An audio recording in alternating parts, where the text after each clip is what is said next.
Hi అండి. ఈరోజు recipe వచ్చేసి పన్నీర్ బిర్యానీ. చాలా టేస్టీగా అలాగే కుక్కర్లో చాలా సింపుల్గా చేసుకోవచ్చు. పొడి పొడిలాడుతూ చాలా బాగుంటుంది. కర్రీ లేకుండా ఇలాగా పన్నీర్ బిర్యానీ చేసుకుంటే లంచ్ బాక్స్లోకి కూడా చాలా సింపుల్గా పెట్టేయచ్చు మార్నింగ్ టైము. ఇక్కడైతే నేను ఒక గ్లాసు బియ్యం తీసుకున్నాను. దాన్ని కొంచెం వాటర్ వేసుకుని శుభ్రంగా వాష్ చేసుకుని తర్వాత హాఫ్ అన్ అవర్ కొన్ని వాటర్ వేసుకుని నానబెట్టుకున్నాను.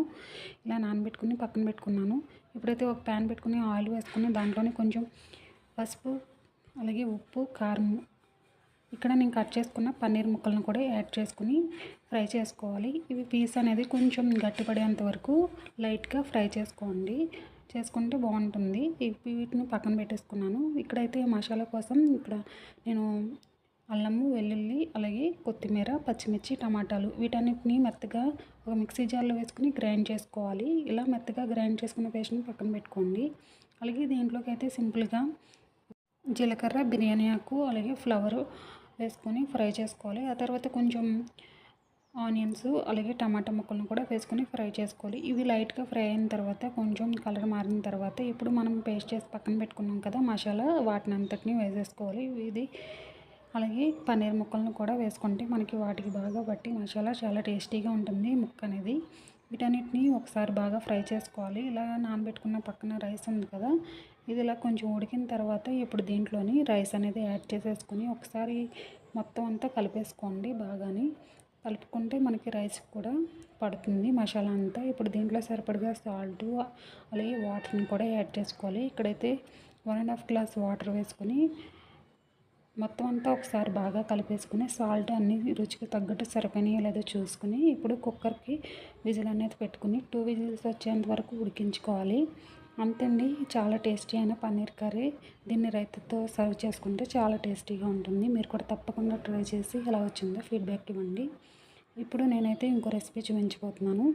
ఇదైతే బెండకాయ సాంబార్ అనమాట. చాలా టేస్టీగా ఉంటుంది. అలాగే ఇప్పుడైతే నేను ఇక్కడ 1/2 కేజీ బెండకాయలు తీసుకున్నాను. వీటినైతే ఇలాగ చిన్న చిన్న ముక్కల కింద కట్ చేసుకోవాలి. ఈ బెండకాయ సాంబార్ అనేది చాలా టేస్టీగా ఉంటుంది. తప్పకుండా ట్రై చేయండి. చాలా ఈజీగా కూడా అయిపోతుంది. ఇప్పుడైతే నేను ఇక్కడ బెండకాయ ముక్కల్ని ఇలాగ కట్ చేసుకున్నాను. ఇలా కట్ చేసుకున్న తర్వాత దీంట్లో ఆయిల్ వేసుకుని ఒక 2 మినిట్స్ ఇలాగ ఫ్రై చేసుకోవాలి. ఇది మనం మూత పెట్టకుండా ఫ్రై చేసుకోండి. మూత పెడితే జిగురు వచ్చేస్తుంది బెండకాయలు అనేవి. అలాగే పప్పును కూడా ఉడికించుకుని పెట్టుకున్నాను కుక్కర్లోని.